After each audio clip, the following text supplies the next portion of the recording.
కళ్యాణ్ గారు శుభలగ్నం సినిమా అవును. మీకు గుర్తుండే ఉంటుంది కదండి. నిజంగా అలాంటి స్టోరీనే వచ్చిందండి మన దాకా. ఇప్పుడు వచ్చింది right. Oh my God. Madam పెళ్ళై 3 సంవత్సరాలు అయ్యింది. 1 సంవత్సరం మాత్రమే మంచిగా ఉన్నాం మేడం. తర్వాత నుంచి నా వల్లే కొంచెం చాలా ప్రాబ్లమ్స్ అనేది నా వైపు నుంచే వచ్చింది మేడం. ఏంటంటే సార్ తను వేరే దగ్గరికి జాబ్ చేంజ్ అయ్యాడు. తర్వాత అక్కడ ఆ మేడం కొంచెము క్యారెక్టర్ డిఫరెంట్ అని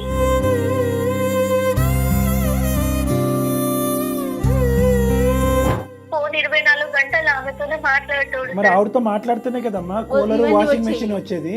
హలో, ఎక్కడున్నారండి? నేను పనిలో ఉన్నాను చెప్పు. 10 రోజులు దాటింది. ఎప్పుడు వస్తారండి ఇంటికి? ఎప్పుడు వస్తానా? నీకెందుకు అవన్నీ? తిన్నావా ఇంతకీ? లేదు, లేదు. ఏమైనా బుక్ చేయాలనా? మీరే కావాలి. నేను కావాలంటే ఏంటి? ఇప్పుడు కాదు, ఎప్పటికీ నాకు మీరే కావాలండి. రాము చెట్లని ఇప్పుడు చెప్పకు. లేదు, ముందుండాలి ఇవన్నీ. గణేష్ గారు, ఇప్పటి వరకు మీ సంభాషణ అంతా మేము కూడా వింటున్నాం. I'm very sorry. మీరెందుకు అంటున్నారండి? అంటే ఇవన్నీ లవ్ చేసుకున్న తప్పుడు కానీ అప్పుడు కానీ తెలియలేదు ఆవిడకి? ఆ అమ్మాయి జస్ట్ కోరుకునేదా లేదంటే ఇబ్బంది పెట్టేదా నిన్ను? వేరే వాడిని పెళ్లి చేసుకుని ఉంటే నాకు ఇంకా బాగుండేది ఓ, కదా. ఓకే. అది ఓకే. నానా ఆస్తా అదనంగా డైలాగులు కూడా చేశాను. వచ్చినాయి. అప్పుడు కోపంలో అన్నాను నీ సార్. బొంద కోపం ఏంటి? కోపం నీకు దేనికి కోపం? కోపంలో నీ నోటికి వచ్చింది ఏది పడితే అది మాట్లాడతావా తల్లి? తను నన్ను రోజు టార్చర్ పెడుతుంది. నేను ఒక రోజు బాధలో ఉండి తనకి చెప్పాను, గణేష్ నీకేం కావాలో అది ఇస్తాను, నువ్వు నాతో ఎక్కువ టైం స్పెండ్ చేయి, నాతో ఉండని చెప్పింది. ఆఫీస్ లో కాకుండా బయట కూడా టైం స్పెండ్ చేయమంది. అవును. మా బాస్ మరి మా మేడం ఇలా అంటుంది, ఏం చేయమంటావు అని చెప్పాను ఇవిడికి. ఆ పిచ్చిదానికి ఏమర్థమైందో? ఏమన్నా చెప్తే నువ్వు ఏమైనా చెయ్యి, నువ్వు ఏడికైనా పో, ఏమైనా చెయ్యి, ఏ పనైనా చెయ్యి, ఓకే. నన్ను మాత్రం హ్యాపీగా ఉంచాలి. ఆ రోజు నుంచి మొదలైంది మీ జీవితంలో దీపావళి.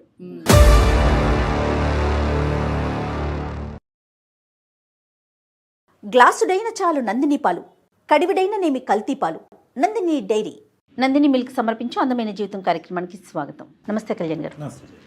కళ్యాణ్ గారు శుభలగ్నం సినిమా అవును. మీకు గుర్తుండే ఉంటుంది కదండి. నిజంగా అలాంటి స్టోరీనే వచ్చిందండి మన దాకా. ఇప్పుడు వచ్చింది Oh right. my God. Sravani అని ఒక అమ్మాయి మనకి మెయిల్ చేసింది. నాకైతే యాజ్ ఇట్ ఈజ్ గా అనిపించింది ఆ స్టోరీ. ఒకసారి కాల్ చేస్తానండి. తప్పకుండా జయ గారు.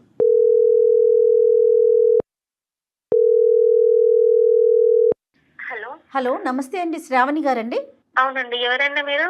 నేను జయానండి, సుమన్ టీవీ అందమైన జీవితం ప్రోగ్రామ్ నుంచి కాల్ చేస్తున్నాను. నమస్తే మేడం. నమస్తే శ్రావణి, మీరు మెయిల్ చేశారు. నాతో పాటు డాక్టర్ కళ్యాణ్ చక్రవర్తి గారు ఉన్నారు. మీ సమస్య ఏంటో చెప్పండి, దాన్ని బట్టి డాక్టర్ గారు మాట్లాడతారు. ఏమ్మా? Okay madam. ఎస్. చెప్పమ్మా శ్రావణి, సమస్య ఏంటమ్మా? సార్ నా పేరు శ్రావణి. అమ్మా. ఇలా నేను సంగారెడ్డి నుంచి మాట్లాడుతున్నాను సార్. నేను ఇంతకు ముందు బ్యాంక్ లో జాబ్ చేసేదాన్నండి. ఓకే. అక్కడ గణేష్ అనే అబ్బాయిని లవ్ చేశాను 3 years బ్యాక్. లవ్ చేశాను, తను కూడా నన్ను లవ్ చేస్తాడు. హ్యాపీగా ఉన్నాం మేడం. ఓకే. కానీ మా పేరెంట్స్ దానికి ఒప్పుకోలేదు మేడం. పేరెంట్స్ ని కాదనుకునేసి వేరేగా పెళ్లి చేసుకున్నాం మేడం. ఇప్పుడు ఇద్దరు ఉద్యోగాలు చేసుకుంటున్నారు బ్యాంక్ లో. నేనే మానేశాను మేడం. పెళ్ళై 3 సంవత్సరాలు అయ్యింది. 1 సంవత్సరం మాత్రమే మంచిగా ఉన్నాం మేడం. తర్వాత నుంచి నా వల్లే కొంచెం చాలా ప్రాబ్లమ్స్ అనేది నా వైపు నుంచే వచ్చింది మేడం. నువ్వే ఒప్పుకుంటున్నావు ఏంటి? అలాంటి ప్రాబ్లం ఏంటి అసలు? పెళ్లికి ముందు నన్ను బాగా చూసుకున్నాడు. అప్పుడు ఉన్నంత ప్రేమ అది ఇది ఓకే ఓకే సార్ నాకు. కానీ ఏదన్నా అడిగినా, కనీసం బయట పోదామన్నా, ఆర్థికంగా అయితే చాలా ఇబ్బంది అయితే అయ్యింది మేడం. మా అమ్మ నాన్న కూడా అంతా వేరే వ్యవసాయం పనులు అట్లా చేసేవాళ్ళు. అదేలే. ఇంకా వాళ్ళని కాదనుకుని వచ్చినాము. మేము ఎవరిని దగ్గర కూడా 1 రూపాయి కూడా అడగలేము కదా మేడం. ఇక మా ఇష్టంగా మేము చేసుకున్నాము. అటువంటి ఆర్థిక పరిస్థితిలో ఉన్న ఉద్యోగం ఎందుకు వదిలేసావమ్మా నువ్వు పెళ్ళైన తర్వాత? నేను నా హస్బెండ్ ని మంచిగా చూసుకోవాలి, ఇంట్లో ఉండాలి, అన్ని పనులు చేసి అతను ఆఫీస్కి వెళ్ళినప్పుడు నేను ఇంట్లో ఏం మంచి పెట్టుకోవాలి. చూసుకుంటావు? సర్లే. కొంచెం హెల్త్ డిస్టర్బెన్స్ అయ్యి అటు ఇటు అయ్యి కొంచెం అదేలే. చాతగాక చేయలేక ఉంటే మా హస్బెండ్ ని కొంచెం ఏదన్నా తీసుకురండి, ఒక ఫంక్షన్ కి వెళ్దామన్నా, శారీస్ కొనమన్నా, ఏదన్నా కొనమన్నా ఊరికి డబ్బులు లేవు అని అంటే తను ఎక్కడో అప్పు చేయడం, అది ఇది చేయడం చేసేటోడు. తనకు వచ్చే శాలీలో రూమ్ రెంట్, సరుకుల ఇంట్లో సరుకుల ఖర్చు, బయట ఖర్చులు, తన పెట్రోల్ చార్జెస్ ఇవే అయ్యేది మేడం. అదే మధ్యతరగతి కుటుంబ కష్టాలు. కనీసం అసలు మేము పిల్లలకు ప్లాన్ కూడా చేసుకోకపోవడానికి రీజన్ కూడా ఆర్థిక పరిస్థితే మేడం. పిల్లలు లేదు. లేరు. ఓకే. ఇంకా లేదు సార్. ఉమ్. చిన్న చిన్న విషయాలకి గొడవలు వచ్చినాయి ఇద్దరి మధ్యలో. ఫైనాన్షియల్ చిన్న వాషింగ్ మిషన్ అడిగినా, కూలర్ అడిగినా. కాదమ్మా, అతను లేక సరిపోక ఇవ్వకపోవటమా లేదంటే కొద్దిగా పిసినారా? పిసినారి ఏం కాదు సార్. నేను నీకు చేసిన ఒక చిన్న తప్పు వల్ల నా జీవితమే నాశనం అయ్యే స్టేజ్ కి వచ్చింది సార్. ఇప్పుడు ఏంటంటే సార్, తను వేరే దగ్గరికి జాబ్ చేంజ్ అయ్యాడు. చేంజ్ అయిన తర్వాత అక్కడ ఒక మేడం ఉంటది అనమాట. ఆ మేడం కొంచెము క్యారెక్టర్ డిఫరెంట్ అని ఆయన పాపం తన దగ్గర కూడా కొన్ని డబ్బులు తీసుకొని నా కోసం చీరలు తేవడము, నా బాధను అర్థం చేసుకొని తను అట్లా చేయడం అనేది స్టార్ట్ చేశాడు మేడం. పోనీలే నాకైతే చీర వచ్చింది కదా అనే సంతోషంతోనే నేను ఉండేదాన్ని మేడం. నీ చీర సొంతకెళ్ళ కదమ్మా, చీరల వరకేనా ఇంకేమైనా పంపించిందా మహాతల్లి? ఫ్రిడ్జ్ గానీ, కూలర్ గానీ, ఏసీ గానీ ఏదైనా తీసుకొచ్చేది సార్. వాళ్ళ ఇంట్లోవా లేదంటే వేరే కొనా? వేరే కొత్తవి కొనేది సార్. గోల్డ్ తీసుకొచ్చేది. నేనేమనుకున్నా అంటే నువ్వు ఇట్లా చేస్తున్నావు, అది కరెక్ట్ కాదు అని అంటే, నీకెందుకు ఇబ్బంది అనిపించింది? మేడం నాకు వస్తువులు కాదు మేడం, నా హస్బెండ్ ప్రేమ కావాలి. కనీసం నేను తనతో టైం స్పెండ్ చేయాలన్నా తను నాతో మాట్లాడేటోడు కాదు. ఎప్పుడు ఫోన్ పట్టుకొని నైట్ డే అనుకోకుండా ఫోన్ 24 గంటలు ఆమెతోనే మాట్లాడేటోడు. మరి ఆవిడతో మాట్లాడుతూనే కదమ్మా కూలర్, వాషింగ్ మెషిన్ వచ్చేది. అన్ని ఒకేసారి ఇవ్వలే కదమ్మా, ఒక 10 సామాను ఒకే రోజు ఇవ్వలే కదా. Over a period of 6 weeks, 2 months, 3 months, 6 months ఇచ్చి ఉంటది. ఎందుకు తీసుకున్నావు? నాకు తెలియక నేను తప్పు చేశాను. నా హస్బెండ్ తో ఏం తెలియకమ్మా, ఒకదాని తర్వాత ఒకటి అంత కాస్ట్లీ ఐటమ్స్ వస్తుంటే నీకు తెలియట్లేదా? మీ ఆయన సంపాదన ఎంత వస్తున్నాయి ఇంట్లోకి, ఏమేమి వస్తున్నాయి, అప్పుడు ఎందుకు తెలీదు? నువ్వేమన్నా అమ్మాయికి రాలివా? నువ్వు కూడా ఉద్యోగం చేసుకున్నా, చదువుకున్న పిల్లవ కాదు. ఇవన్నీ ఇచ్చే భర్త ప్రేమను ఆపేశాడా? నాతో తినడం మానేశాడు, నాతో మాట్లాడడం మానేశాడు, నాతో ఫోన్ మాట్లాడడం మానేశాడు. ఆఫీస్ అనుకుంటూనే టూర్స్ లోకి వెళ్ళడం, వీకెండ్స్ లో బయటకు వెళ్ళడం తనతోని. ఇంట్లో ఉంటే వీడియో కాల్స్. ఇవన్నీ ఏమొద్దు, నాకు మీరు కావాలి అంటే అట్లా ఎట్లా కుదరదు. ఇప్పుడు నేను ఆమెకి అన్యాయం చేయలేను, ఇద్దరితోనే ఉంటాను, లేకపోతే నేను ఉండను అని అంటున్నాడు సార్. ఎక్కడన్నా నిన్ను బ్లేమ్ చేస్తున్నాడా? నీ వల్లే చేశాను, ఇది నీ వల్లే జరిగింది, ఇప్పుడు నేను ఆ అమ్మాయిని మధ్యలో వదిలేయలేను, ఉంటా అంటే ఉండు, లేకపోతే వెళ్ళిపో నువ్వు అనేసి అంటున్నాడు సార్. పోనీ ఇప్పటికైనా ఆ గిఫ్ట్లన్నీ వెనక్కి పంపించావా మహాతల్లి ఇంటికి? సార్ ఆల్రెడీ పంపిస్తాను అని అంటే ఆమె అడ్రస్ చెప్పమన్నా నేను చెప్పట్లేదు. నేను ఆఫీస్ కి పంపిస్తాను అంటే నువ్వు ఇక్కడికి వస్తే అసలు బాగుండదు అని చెప్తున్నాడు సార్. ఆవిడికి పెళ్ళయిందమ్మా? ఆమె గురించి ఏం డీటెయిల్స్ నాకేం తెలియదు. అక్కడ జాబ్ చేస్తున్నారు, ఇది అన్న సిచ్యువేషన్ మాత్రమే తెలుసు మేడం నాకు. నీకు కన్ఫర్మా ఆవిడే ఇస్తోంది అన్నది? ఆవిడే ఇస్తుంది మేడం, ఎందుకంటే నేను డైలీ ఆమె వాళ్ళు వీడియో కాల్స్ మాట్లాడేటప్పుడు నేను 2-3 times చూసాను మేడం. ఇంకోటి ఏంటంటే ఆమె ఇక్కడి వరకు వచ్చి మా హస్బెండ్ ని జాబ్ చేయడం, తీసుకెళ్లడం, బాగుంది, అన్ని రకాలుగా ఆమె చేస్తుంది మేడం. నీ వరకు గిఫ్ట్లా, అతని వరకు కూడా గిఫ్ట్లు వస్తున్నాయా? తనకి గోల్డ్ రింగ్ ఇచ్చారు, బైక్ ఇచ్చింది, కొత్త కొత్త డ్రెస్సులు కొనిస్తుంది, ప్రతి రోజు బయటకు సినిమాలకి పబ్లకి వెళ్తారు. ఇప్పుడు తనతోనే ఉంటున్నాడు, కానీ నా జీవితం అన్యాయం చేస్తున్నాడు సార్. ఇక్కడ తనతో ఉండటం అంటే ఏంట, మరి రావట్లేదు ఇంటికి? 10 days అక్కడ ఉంటే 1-2 days ఇక్కడ ఉంటున్నాడు సార్. ఇందులో నీ తప్పిదం ఏమన్నా ఉందని నువ్వు భావిస్తున్నావా ఈ రోజు మాకు ఫోన్ చేసేదానికి? ఉంది సార్, నువ్వు ఎవరితోనైనా మాట్లాడుకో, ఏమైనా చేసుకో, కానీ నువ్వు తప్పు చేయకు, నాకు అన్యాయం చేయకు అనేసి చెప్పాను సార్. మరి నువ్వు ఎక్కడన్నా ఉండు, నన్ను మాత్రం అన్యాయం చేయకు అని అన్నావు. ఇప్పుడు అతను ఏమంటాడు? నీకేముంది, నేను వస్తున్నాను కదా, ఇస్తున్నాను కదా, అక్కడే ఎక్కువ టైం స్పెండ్ చేస్తే ఇక్కడ ఇప్పుడు నువ్వు ప్రశ్న అడగలేనటువంటి పరిస్థితికి ఈరోజు తీసుకొచ్చాడు అతన్ని. నువ్వు చూపెట్టిన దారి, నువ్వు చేసినటువంటి అలవాటు కరెక్టేనమ్మా. నువ్వు ముందుగానే చెప్పావు చూడు, నేనే తప్పు చేశానని, అది కరెక్ట్. నీ తప్పు నువ్వు ఒప్పుకోవడం కూడా కరెక్టే తల్లి. నేను తప్పు చేశాను సార్, ఒప్పుకుంటాను, కానీ నా భర్తను వదిలేసుకోలేను సార్. ఇప్పుడు అతను ఏమంటున్నాడు అసలు? ఇద్దరితోనే ఉంటాను అంటున్నాడు సార్. ఎక్కువ అయితే ఇంకా నాతో గొడవ పడి నేను ఆమెతోనే ఉంటాను, వేం చేసుకుంటావో చేసుకోవాలని అంటున్నాడు సార్. పెళ్లి ఎక్కడ చేసుకున్నారమ్మా? రిజిస్టర్ మ్యారేజర్. నీ చెత్త అడ్డమైన కోరికల వల్ల చూడు ఎలాంటి పరిణామాలకు దారి తీసిందో. సరే, ఒక ప్రయత్నం చేద్దాం. నీ ఫోన్ ఎత్తుతాడు అతను. ఏం పేరమ్మా అతని పేరేంటన్నా? గణేష్ సార్. కలిపి ఒకసారి ఫోన్. శ్రావణి తన అమాయకురాలు అర్థం కావట్లేదు. డెస్పరేషన్ అంతా ఏదో అనుకుంది, ఏదో అయింది. హలో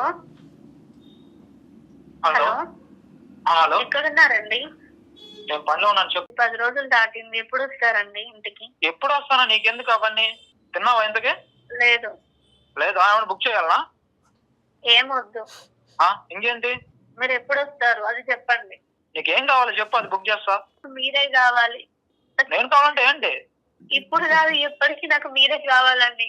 రాము చెట్లని ఇప్పుడు చెప్పకు, ఏదో ముందుండాలి ఇవన్నీ. ఇప్పుడు మీకు కనిపించట్లేదా? లేదు లేదు ఇప్పుడైతే ఇంటికి రావడం కుదరదు. నీకు ఏం కావాలో చెప్పు. మీరు పంపించిన గిఫ్ట్స్, సామాన్లు, గోల్డ్, చీరలు అన్ని పంపించేస్తాను. నాకు మీరు ఇంటికి రండి, నేను మీతో సంతోషంగానే ఉండాలనుకుంటున్నా.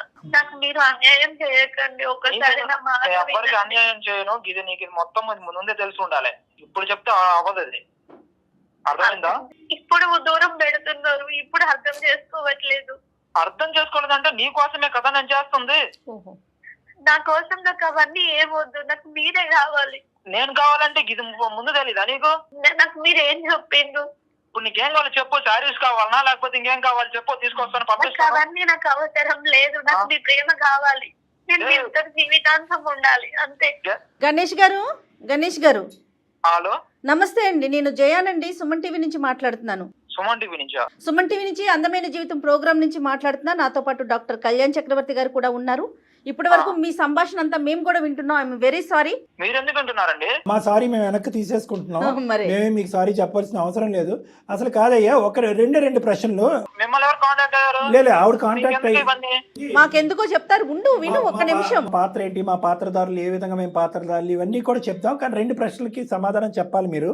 ఒక్క నుంచి రావని మనం మాట్లాడుకోవాలి. వాళ్ళు ఎందుకు మధ్యలో? ఎవరికి చెప్పుకోమంటారు? ఏమయ్యా తమ్ముడు, నిన్ను నమ్మి ఆ అమ్మాయి ఇంట్లోంచి పారిపోయి వచ్చేసింది. నువ్వే జీవితం, నువ్వే ప్రపంచం అని అనుకుంది. ఆ అమ్మాయి పిచ్చి ముదురు పాకాన పడి కొద్ది కోరుకుంది, ఆశపడింది. మధ్యతరగతి కుటుంబంలో కాకుండా కొద్దిగా హైఫైడ్గా ఆలోచించింది. గిఫ్ట్లు తేవాలి అంటే కనుక నువ్వేదన్నా తల తాకెట్టు పెట్టుకుని నువ్వేమైనా తీసుకురావాలి. కానీ ఆ మహాతల్లి ఎవరో ఇచ్చినటువంటి గిఫ్ట్లు ఇచ్చి ఈరోజు దాన్ని అడ్వాంటేజ్గా తీసుకుని నువ్వు ముందే ఉండాలని అంటున్నావు. ఇందాక ఏంటి ముందు ఉండాలి? ఏం జరిగింది? అలా కాదు మేడం, మాకు పెళ్ళయి 3 years అయింది. ఓకే. ఇంట్లో ఒప్పుకోలేదు. సో మేము ఇక్కడికి వచ్చి రిజిస్టర్ మ్యారేజ్ చేసుకున్నాం. ఓకే. తర్వాత కొన్ని రోజులు బాగానే ఉంది. తర్వాత పక్కింటి వాళ్ళ అక్క వాళ్ళ ఇంట్లో అవి ఉన్నాయంట, ఇవి ఉన్నాయంట, నువ్వేం తీసుకురాలేదు, నన్ను హ్యాపీగా ఉంచలేదు, నాకు అది కావాలి ఇది కావాలి. నేను శాలరీ ఎక్కువ వస్తుందని చెప్పేసి వేరే కంపెనీలో కూడా జాబ్ ట్రై చేశాను. జాబ్ వచ్చింది, చేస్తున్నాను. అంతవరకు బానే ఉంది. ఇంకా నాకు అది కావాలి ఇది కావాలి, నువ్వు తీసుకొచ్చే డబ్బులు సరిపోవట్లేదు అంటే ఇవన్నీ లవ్ చేసుకునేటప్పుడు కానీ అప్పుడు కానీ తెలియలేదు ఆవిడకి. అమ్మాయి చేస్తూ కోరుకునేదా లేదంటే ఇబ్బంది పెట్టేదా నిన్ను? వేరే వాడిని పెళ్లి చేసుకుని ఉంటే నాకు ఇంకా బాగుండేది కదా. ఏమ్మా శ్రావణి, ఏంటి ఇంత భారీ ఎత్తున డైలాగులు కూడా కొట్టేవంట? ఎంత నీ వయసు, నీ మెచ్యూరిటీ ఎంత, నువ్వు మాట్లాడే మాటలేంటి? అప్పుడు కోపంలో అన్నాను. నీ బొంద కోపం ఏంటి? కోపం నీకు దేనికి కోపం? ఎవరంటే కోపం? నీకే స్పృహ ఉండదమ్మా మాట్లాడేటప్పుడు. కోపంలో నీ నోటికి వచ్చింది ఏది పడితే అది మాట్లాడతావా తల్లి? నువ్వు ఉద్యోగం చేసే కొంతకాలం నీకు శాలరీ స్కేల్ అనేది తెలుసు. ఒక మధ్యతరగతి కుటుంబం ఎంతట్లో బతకాలనేది కూడా నీకు లెక్క తెలుసు. థ్రెట్ చేయటం ఏంటి, టార్చర్ పెట్టడం ఏంటమ్మా? అసలు ముందు నాకు అనిపించింది ఆ ఉద్యోగం మానేయటమే నువ్వు చేసిన పెద్ద తప్పు. ఏం పని పాట లేకుండా వాళ్ళని వీళ్ళని చూసుకుంటా. ప్లస్ పైపెచ్చి ఏంటంటే నువ్వు తేవట్లేదంటే నువ్వు చేతకాని మగాడివి, నీకంటే ఆ మగాడైతే బెటర్ అని అంటావా? మగాడంటే ఈ గిఫ్ట్ కాదురా, ఇంతరా గిఫ్ట్, ఎదురింటే పెద్దమ్మ తీసుకొస్తుంది, పక్కింటి పుల్లమ్మ తీసుకొస్తుంది అని చెప్పి కంపేర్ చేసాం. మీరిద్దరు ప్రేమించుకుని ఒకరి స్థాయి ఒకరి పూర్తిగా అర్థం చేసుకుని పెద్దలు ఆపిన బ్రేక్లు వేసినా కూడా పారిపోయి వచ్చి పెళ్లి చేసుకున్నటువంటి బ్యాచ్. అలాంటప్పుడు నీ సైడ్ నుంచి ఎంత సపోర్ట్ ఉండాలి? కోపంలో ఏమన్నా అనేయచ్చమ్మా? కోపంలో నువ్వు కాదురా వేరేవాడు కావాలని అనొచ్చా? ఆ మాత్రం ఇంగితం కూడా నీకు లేదా? సరే అన్నది పిచ్చి అమ్మాయి, నిన్ను గుడ్డిగా ప్రేమించినటువంటి అమ్మాయి ఏవో కోరికలు వరకు పోయి తను ఈ రోజు ఈ పరిస్థితి వరకు తెచ్చుకుంది. మరీ ఇంత గొంతు కోసేస్తారా నాన్న? కాదు, ఇప్పుడు ఎవరు ఈ ఫిరోన్లో ఎవరు అమ్మాయి? తన మా బాస్ పేరు మౌనిక. ఒక రోజు నేను బాధపడతా ఉంటే ఆవిడ వచ్చి ఏమైంది గణేష్ ఇలానే అడిగింది. సో మేడం మా వైఫ్ ఇలా అంటుంది, నేనేం చేయాలి నాకు అర్థం కావట్లేదు, నేను ఫుల్ డిప్రెషన్ లోకి వెళ్ళిపోతున్నాను. నువ్వు పోయి ఆవిడకి ఎందుకు చెప్పుకున్నావయ్యా? మీ భార్య గురించి చెప్పాల్సిన అవసరం ఏముంది? అవసరం ఏంటంటే తను నన్ను రోజు టార్చర్ పెడుతుంది. నేను ఒక రోజు బాధలో ఉండి తనకి చెప్పాను. ఆవిడ పెళ్ళయింది? ఆవిడకి పెళ్ళి అయిందండి. వాళ్ళ ఆయన అమెరికాలో ఉంటారు. అక్కడే ఉండిపోయాడా? వస్తుంటాడు అప్పుడప్పుడు. ఈమె వయసు ఎంత ఉంటుంది? నాకంటే 7 years పెద్ద. నీ బాధ చూసేటప్పటికి ఏంటి, ఎలా ఓదార్చింది ఆవిడ నిన్ను? ఏమైంది గణేష్ ఎందుకు ఇలా డల్ గా ఉన్నావని అడిగితే, మేడం మా వైఫ్ ఇలా అంటుంది, నాకు ఏం చేయాలో అర్థం కావట్లేదు అని చెప్తే, ఓకే నువ్వేం దిగులు పడకు, నేను నీకు డబ్బు ఇస్తాను కొంత, నువ్వు వెళ్ళి ఆవిడకి ఏం కావాలో కొనిచ్చు అని చెప్పింది. తర్వాత తిరిగి నీకు దగ్గర ఉన్నప్పుడు ఇవ్వలే అనింది. తను నాకు చాలా హెల్ప్ చేసింది. ఏం హెల్ప్ చేసిందిరా బాబు? అమ్మాయి హెల్ప్ చేసిందా ఏం చేసిందా అనేది ఇప్పుడు మాకు అర్థమవుతుంది. కానీ సరే, ఆ డబ్బులతో ఇంటికి కావాల్సినవన్నీ కొన్నావు. తీసుకొచ్చినాక ఒక రోజు గణేష్ నీకేం కావాలో అది ఇస్తాను, నువ్వు నాతో ఎక్కువ టైం స్పెండ్ చేయి, నాతో ఉండని చెప్పింది. ఆఫీస్ లో కాకుండా బయట కూడా టైం స్పెండ్ చేయమంది. అవును. పిల్లలు లేరు ఆవిడికి? ఆవిడకి ఉన్నాడండి. శ్రావణికి ఇట్లా అంటుంది మా బాస్, మరి మా మేడం ఇలా అంటుంది, ఏం చేయమంటావు అని చెప్పాను ఇవిడికి. ఆ పిచ్చిదానికి ఏమర్థమైందో? చెప్తే నువ్వేమైనా చెయ్యి, నువ్వు ఏడికైనా పో, ఏమైనా చెయ్యి, ఏ పనైనా చెయ్యి, నన్ను మాత్రం హ్యాపీగా ఉంచాలి. ఆ రోజు నుంచి మొదలైంది మీ జీవితంలో దీపావళి. నాకు మాత్రం అన్నం చేయకు అని చెప్పింది. నేను తనకి ఎప్పుడు అన్నం చేశాను? ఇప్పుడు తను హ్యాపీగా ఉంచడం కోసమే కదా నేను ఇవన్నీ చేస్తున్నాను. తనే అడిగింది, తీసుకొచ్చారు. ఇప్పుడు తను వద్దంటుంది, ఇచ్చేసేయండి. మరి అవన్నీ ఇచ్చేసి తనకు మీరు కావాలంటే అది వచ్చేసేయండి. ఎట్లా అవుతుందండి? నేను ఇప్పుడు సగం దూరం వచ్చేసాను. ఏం దూరం వచ్చేసారా బాబు మీరు? అలా కాదు, మీరు ఏంటి కమిట్ Casual గా అయిపోయారా? మాట్లాడుతున్నారు కమిట్ ఆయన. అయిపోయారా? అగ్రిమెంట్ రాసేసుకున్నారా? ఒకసారి వాళ్ళ ఆయనకి కూడా ఫోన్ కలిపి అమెరికాలో ఉన్నాడు, నాకు అమెరికా మాట్లాడదాం. తనతో చాలా చాలా దూరం వచ్చేసాను నేను. ఏం దూరం తనతో వచ్చావు? ఉంటానని చెప్పాను, తనతో ఎక్కువ టైం స్పెండ్ చేస్తానని చెప్పాను. దూరం వచ్చారంటే ఎక్కడికి వచ్చారు, ఎంత దూరం వచ్చారన్నది వాళ్ళ ఆయనకి చెప్పు ఒకసారి ఫోన్ చేసి. తెలుసా వాళ్ళ ఆయనకి? లేదండి, ఇవన్నీ ఎందుకండి మీకు? ఇప్పుడు ఇవన్నీ చెప్తే ఆ, మీరు ఏం చేస్తారు? ఇప్పుడు ఇప్పుడు గారికి వచ్చాడు. ఇప్పుడు దాంట్లోకి వచ్చావు. మాకెందుకు అనేది ఎంతో, నీకు ఆవిడెందుకు అనేది కూడా అంతే. అంతే. మాకెందుకు అంటే కనుక నీకు ఆవిడెందుకు అని మేము అడుగుతాం. పులిని చూసి నక్క వాతలు పెట్టుకున్నట్టు ఎక్కడో ములిగింది, ఇప్పుడు తేలింది ఆవిడ. ఆ అమ్మాయి నువ్వు ప్రేమించి పెళ్లి చేసుకున్నావు. ఇదేనా నువ్వు ప్రేమకి పెళ్లికి ఇచ్చే గౌరవం? నిన్ను నమ్మి వచ్చి పెళ్లి చేసుకున్నందుకు నమ్మి వచ్చారని చెప్పొద్దు మీరు. ఆ. నేను ఈ ముచ్చట్లని ఆవిడకి తెలుసు ముందే చెప్పాను నేను కూడా. ఏంటి, వేరే ఆమెతో నేను ఉంటానమ్మా, నీకు నేను ఓన్లీ వస్తువులే కొనిస్తానని చెప్పారా? మరి ఏం చేయమంటారు మేడం? నేను అటు ఇటు కాకుండా ఉండిపోయినా నేను ఏం చేయమంటారు? తను హ్యాపీగా ఉంచాలన్నా నేను ఏం చేయాలో చెప్పండి. బుద్ధి గడ్డి తిన్నాను అని అమ్మాయి అంది, నన్ను క్షమించండి అని అన్నది. ఇప్పుడు నా భర్తగా నువ్వు వెనక్రా, నా ప్రేమ నాకు దక్కించు, నాకు ఇవన్నీ వద్దు, ఇవన్నీ కూడా వడ్డీతో పాటు తిరిగి ఇచ్చేస్తాను అని అంటుంది ఆవిడ. ఇప్పుడు అన్ని అనుభవించేసిన తర్వాత ఇప్పుడు నాకు అవన్నీ వద్దు, వాటి మీద మోసిపోయిన తర్వాత నాకు ఇవే వద్దు, నువ్వే ఇక్కడ ఏమి ఈవిడ రావాలి అనుభవించినట్టుంది, అంటే నువ్వు చాలా అనుభవించినట్టు అనిపిస్తుంది. కానీ ఇక్కడ ఈవిడ అనుభవం కంటే నీ అనుభవాలు ఎక్కువ ఉన్నాయి. ఏంటయ్యా ఇర్రివర్సిబుల్ ఇక్కడ? నాకు అర్థం కాదు. పెళ్లి చేసుకుంటానని ఏమైనా వాగ్దానాలు చేసుకున్నారా? లేదు. మరి ఏంటి యూటర్న్ తిరగలేనటువంటిది, రివర్స్ చేయలేనటువంటి స్టోరీ లైన్ ఏంటి నీది? వస్తువులు వెనక్కి వెళ్తాయి, నువ్వు వెనక్కిరా. దీని పైపెచ్చి కూడా మేము మాట్లాడగలం. ఒక్క ఇంటర్నేషనల్ కాల్ చాలు ఇక్కడ. అంతే. రేపు నైట్కి ఫ్లైట్కి బయలుదేరి 24 అవర్స్లో ఇక్కడ ల్యాండ్ అయ్యి ఇద్దరు తోలు తీస్తాడు. రమ్మంటావా? ఫోన్ కలపమంటావా? బెదిరిస్తున్నారండి. బెదిరింపు కాదు, నిజాలు చెప్తున్నాం, నీకు ఆలోచన పెడుతున్నాం. నేను ఒక మాట చెప్పనా, 210%. ఈరోజు ఆ అమ్మాయి మీద అబాండం వేస్తారేంటి? ఆ అమ్మాయి రెడ్ కార్పెట్ చూపెట్టింది కాబట్టి నేను వెళ్ళి కనెక్ట్ అయిపోయాం అంటావు. ముందు కనెక్ట్ అయిన తర్వాత ఈ అమ్మాయి గిఫ్ట్లు వచ్చినాయి. అంటే నేనున్న పొజిషన్ లో మనం ఏం చేయమంటారు? ఒకటి గణేష్, నేను నీ భార్య దగ్గర నుంచి క్షమాపణ కావాలా? క్షమాపణ ఇప్పుడు కాదు, 10 సంవత్సరాల తర్వాత ఇదే మాట్లాడతాం. ఎందుకంటే ఆ సంబంధం నువ్వు ఎందులో అయితే ఉన్నావో అది అక్రమ సంబంధం, సమాజం యాక్సెప్ట్ చేయనటువంటి సంబంధం. ఏం మాట్లాడతావు శ్రావణి? చేసిందంతా చేసి ఇప్పుడు సైలెంట్గా కూర్చున్నావు. నాకు నా భర్తే కావాలి సార్. ఇప్పటికైనా తెలిసి వచ్చింది. వాషింగ్ మెషిన్ వద్దు. నేను చేసిన తప్పును ఒప్పుకుంటాను సార్. తన కాళ్ళైనా పట్టుకుంటాను సార్. నాకు నా హస్బెండ్ తప్ప నాకు ఇంకెవరు వద్దు సార్. నాకు మీరే న్యాయం చేయాలి. మాట్లాడు, అతను మాట్లాడు. మాట్లాడు, మేము లైన్లోనే ఉన్నాడు కదా అతను. మనిషి మంచోడు అని అంటున్నారు, మీ ఇద్దరు ప్రేమించుకున్నారు, ఒకరికొకరు కావాలని బయటపడ్డారు. నాది తప్పయింది, నన్ను క్షమించు. కానీ మీరు ఇంటికి రండి, నేను మీతోనే ఉంటాను. నాకు ఇవన్నీ ఏమొద్దు. నేను ఇంకే కోరిక అసలు కోరను. మీరు గుడిసెలు ఉండమన్నా ఉంటాను, కానీ నన్ను దూరం చేసి నన్ను వదిలేసి వెళ్ళకండి. మీరు లేకపోతే నేను బతకలేదు. గణేష్ చూడు, తను ఎంత ప్రాధాయపడుతుందో చూడు గణేష్. ఇప్పుడు నేను ఆవిడకి ఏం సమాధానం చెప్పాలంటే? ఎవరు? ఈవిడకా ఆవిడకా? మా బాస్ కి. నా పరిస్థితి అటు ఇటు కాకుండా ఉంది సార్, ఏమంటారు చెప్పండి. Very good. గణేష్ నువ్వు ఇలాంటి ఒక కేసు చూస్తే మాకు ఇలాంటి కేసెస్తో చాలా అనుభవం ఉంది. దీన్ని చాకచక్యంతో వ్యవహరిస్తే కనుక ఆ అమ్మాయిని ఎక్కడ పెట్టాలో అక్కడ పెట్టాలి. ఇలా ఇంట్లో బాస్ చలామణి చేస్తూ జీవితాలను ఇలా చెడగొట్టుకుంటూ అక్కడ అతన్ని అన్యాయం చేస్తుంది, ఇక్కడ మీ కుటుంబాన్ని అన్యాయం చేస్తుంది. ఆవిడకి నేను ఏం చెప్పాలి అనేది ఒక్కటే నీ భయం అయితే కనుక ఆవిడకి ఏ విధంగా చెప్పాలో ఆ బాధ్యత మేము తీసుకుంటాం, నేను చేయగారు. డెఫినెట్గా. కానీ ఆవిడకి ఏం చెప్పాలి, ఆవిడ ఏం ఫీల్ అవుతుంది, ఆవిడకి ఈ ప్రామిస్ చేశాను ఆ ప్రామిస్ చేశాను అని చెప్పి జీవితం మాత్రం దయచేసి అస్తవ్యస్తం చేసుకోకు. నన్ను అమాయకురాలు నీ భార్య, నిజంగా చాలా అమాయకురాలు. తెలిసి తెలియకుండా నోరు జారి అనేటటువంటి కొన్ని పదాల వల్ల ఈరోజు ఈ అనర్థం దారితీసింది.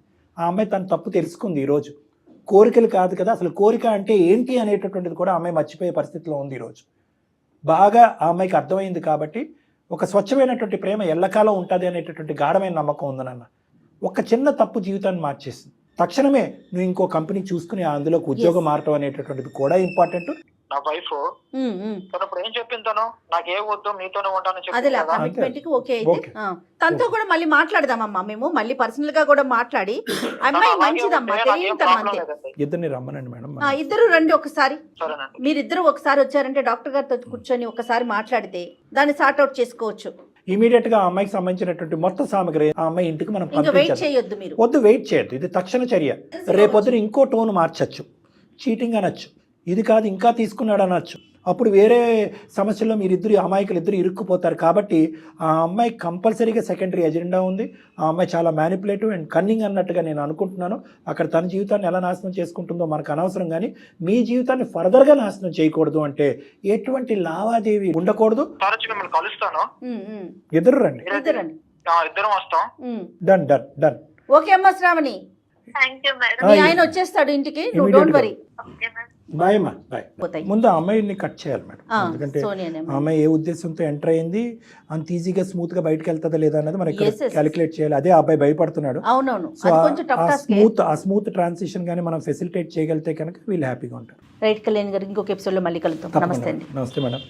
గ్లాసుడైన చాలు నందిని పాలు, కడివిడైన నేమి కల్తీ పాలు. నందిని డైరీ.